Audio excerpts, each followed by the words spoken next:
Isso é, inclusive, uma das paradas que a gente tava... Antes da gente ficar ao vivo, estávamos conversando aqui sobre os papers que você já fez esse ano.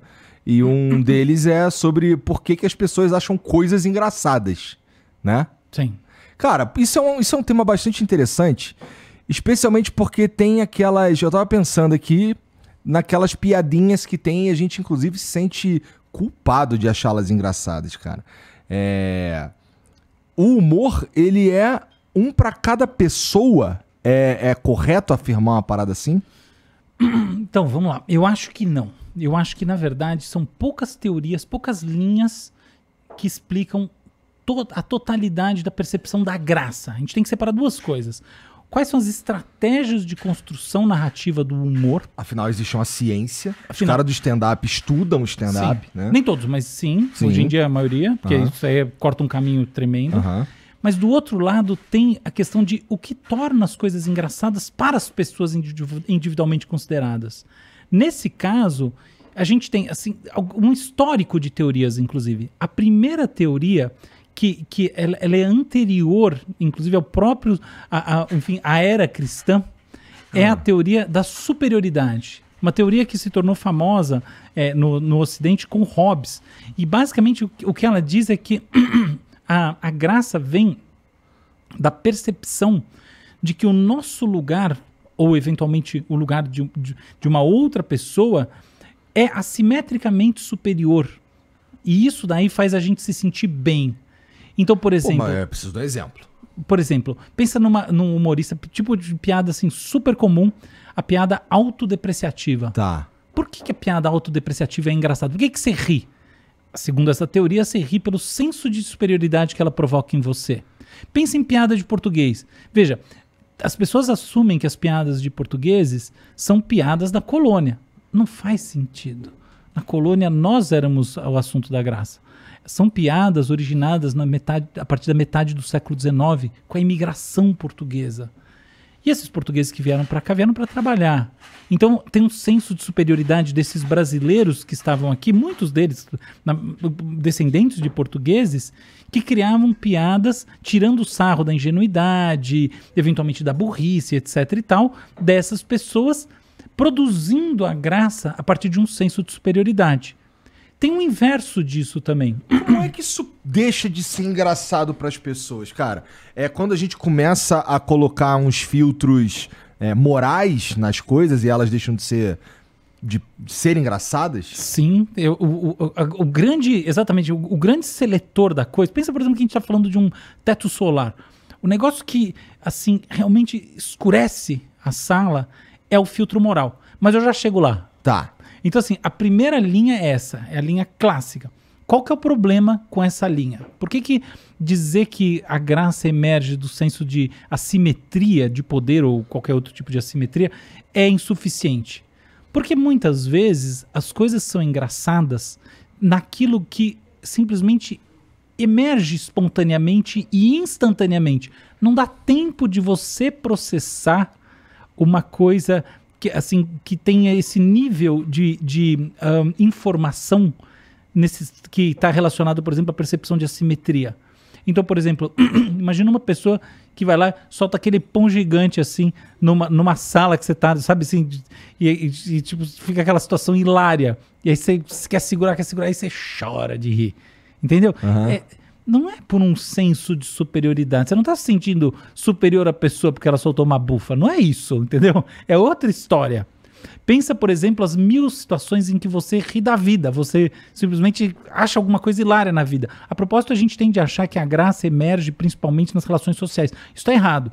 A maior parte das vezes que as pessoas acham alguma coisa engraçada, elas acham quando elas estão sozinhas. Tá? Isso acontece milhares de vezes ao longo das semanas, dos meses, só que às vezes essa graça não tem intensidade suficiente para produzir o riso, que é independente da graça. Mas o senso de que alguma coisa é um pouco engraçado surge ali. Mas fecha esse parênteses e olha só.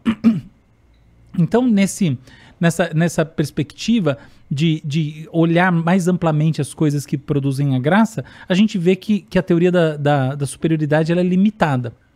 Isso explica a totalidade. Não explica a totalidade. Isso levou o Freud a criar uma teoria, que é uma teoria psicanalítica do humor, da graça, a partir da qual ele diz o seguinte: imagina que nós temos um reservatório energético, nós temos um quantum energético. Imagina que você vai processar uma ideia. Conforme você processa essa ideia, você vai gastando sua energia mental naquilo. O que acontece quando a sua ideia, pá, ela se resolve de maneira muito rápida? Sobe a energia. E essa energia se manifesta em você. E ela se manifesta através do riso, que é o comportamento associado à graça. Então, por exemplo, você está ouvindo uma história. De repente ela chega numa gag. O momento da gag é um momento que te surpreende. Ele nunca é um final de uma história, numa continuidade linear. Ele faz tchuc, você fala, tipo, tem um insight, tem uma sacada. Sempre assim. E essa sacada faz você rir. Por que você ri? Porque ela libera uma energia. Mas isso tem a ver com humor toda vez? Porque, ó, então, esse que é o ponto.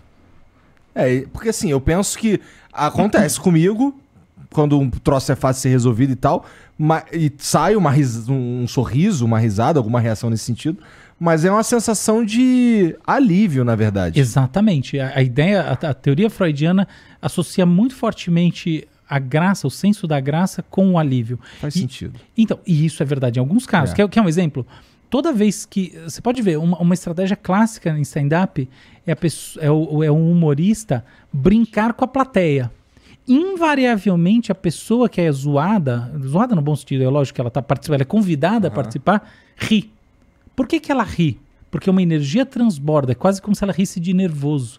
E todo mundo ri dela. E aí vem a segunda esfera da explicação freudiana, que não é simplesmente que sobra uma energia, mas efetivamente todas as repressões, todas as coisas que você não quer manifestar, mas no fundo você acha, elas surgem assim também, como se elas cortassem caminho através de um processo de condensação energética e elas emergem dessa maneira. Então a pessoa ri porque o quanto energético, né, dela ultrapassa os limites do esperado naquele instantâneo da brincadeira que o outro faz com ela, então é quase como se ela risse de nervoso, e os outros riem porque no fundo estão tirando sarro e se aliviando de não serem eles próprios a chamada bunda da piada. Essa é a visão psicanalítica. Ela explica esse tipo de situação, assim como outros. Por exemplo, ela explica porque... pensa, piadas sexuais, entendeu? Toda a ideia de por que tem gente que acha hilário piada com gay, coisa assim. Tem uma repressão de fundo, né? Eu não quero dizer que todo mundo, mas em muitos casos isso aí é famoso, isso inclusive é mapeado experimentalmente. Então os caras botaram sensores no pênis dos caras, então, que gostam desse tipo de piada e tem uma maior resposta. Então, um estudo assim, muito interessante que saiu na Psychological Science. Mas que loucura! É curioso, né? Enfim, essa coisa de botar sensor nos órgãos sexuais para estudar comportamento é uma tendência meio nova, mas está pegando super.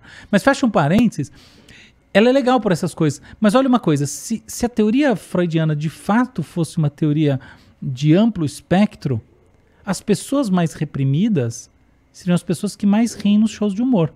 É isso que a gente vê?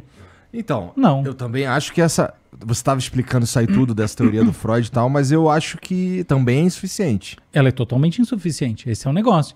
Ela tem esse problema, por exemplo, ela leva previsões que não se realizam.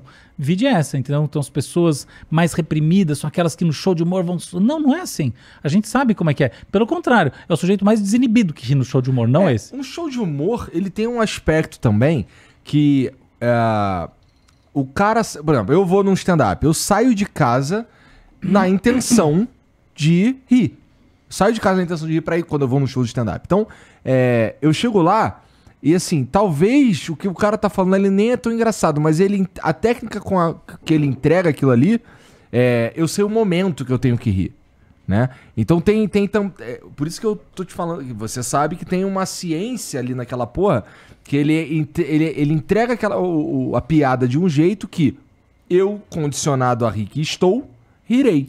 Excelente, é isso mesmo. Você tem um timing todo. O humor quase nunca... existem formas de humor, por exemplo, escritas e etc e tal, que elas não pressupõem um timing tão definido. Mas o humor ao vivo, ele é sempre um diálogo, ele é sempre uma troca. E é muito uma troca nesse sentido que você está falando. Agora, olha só, você está puxando a coisa para o lado do humorista. E é o lado mais tradicionalmente explorado. As pessoas pensam sempre por esse lado. Eu acho que a questão misteriosa vamos dizer, misteriosa até certo ponto e até certo momento que começa a vir à tona e do ponto de vista da recepção. Qual é onde tá? O que aciona o botão da graça nas pessoas? Então, mas isso que eu tô te falando, eu já saí de casa querendo rir. Certo, mas isso aí baixa o seu limiar pra rir. É. Mas por que algumas falas vão soar engraçadas pra você e outras não? Entendeu? Uma das razões é porque em algumas você identifica assimetrias desse tipo. Então, quando o humorista faz alguma coisa autodepreciativa e você sente que aquele autodepreciativo te coloca numa posição de prazer, você ri.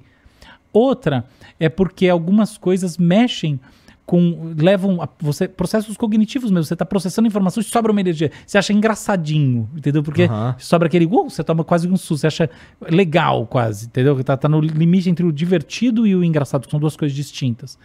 E aí tem o terceiro tipo. O problema desses dois tipos é que tem exceções, como eu falei aqui, mas não só. Tem um outro problema. Se a gente parar para ver, essas duas maneiras de descrever o que torna as coisas engraçadas, elas envolvem elementos gerais da experiência do humor nas pessoas. Um elemento geral, ou seja, que vale independentemente do conteúdo, é a assimetria. Um elemento geral é a experiência de que sobrou uma energia em você. Porque assim, você esperava que a história fosse longe, de repente ela acabou. Isso não fala nada sobre as coisas engraçadas em si. E é por isso que essas duas, sobretudo por isso, que essas duas teorias se tornaram menos importantes do que uma terceira, que é a teoria da dissonância ou da discrepância. Qual que é a ideia? A ideia é que as coisas se tornam engraçadas quando os elementos narrativos colocados juntos entram em contradição. Tá. Essa contradição, percebe assim? Então, por exemplo, eu vou contar por exemplo, por que você... E aí, isso aí explica, por exemplo, a piada imediata. Por que você ri do cara que tá fazendo aquele pum? Você tá com o seu irmão em casa, o cara tá de cueca e tal, você não ri. Agora, aquele cara de terno, tudo bem naquela situação, por mais que você não esteja se sentindo superior, ele não sobrou energia nenhuma, você ri porque aquilo gera uma discrepância. A discrepância imediatamente faz você rir. E isso, por sua vez, se conecta às teorias evolucionárias do riso. Porque, olha só, o humor é uma das vias ao riso, não a única. Para pensar. É verdade. Se alguém faz cócegas ou alguma coisa, você pode rir. Bebê ri por coisas... Bebês riem muito antes de surgir o humor. Tá? Deles terem da aquisição da capacidade de entender a graça. Da graça, perdão, como competência. Óbvio. Então, o riso é uma das saídas. Mas o riso... A partir de determinado momento da nossa vida, momento assim, do nosso neurodesenvolvimento, ele se conecta ao humor muito fortemente, certo? Se é assim, qual é a função do riso à luz do humor, do ponto de vista evolucionário? Percebe que a pergunta é absolutamente válida nesse sentido? Sim. E a resposta, a resposta mais, acho assim, mais satisfatória é que o riso serve ao reconhecimento da discrepância como uma forma de questionamento do próprio pensamento, seja ele das próprias crenças ou seja ele das crenças sociais estabelecidas, o que por sua vez leva a uma evolução cognitiva, entendeu? A função da graça não é comunicativa na sua essência, mas sim de transformação por dentro do próprio pensamento, tal como um pequeno dispositivo cognitivo de melhora no entendimento do mundo. Tem evidências a favor disso. Então, por exemplo, pessoas mais engraçadas costumam ser também mais inteligentes, de acordo com alguns testes, claro, não todos.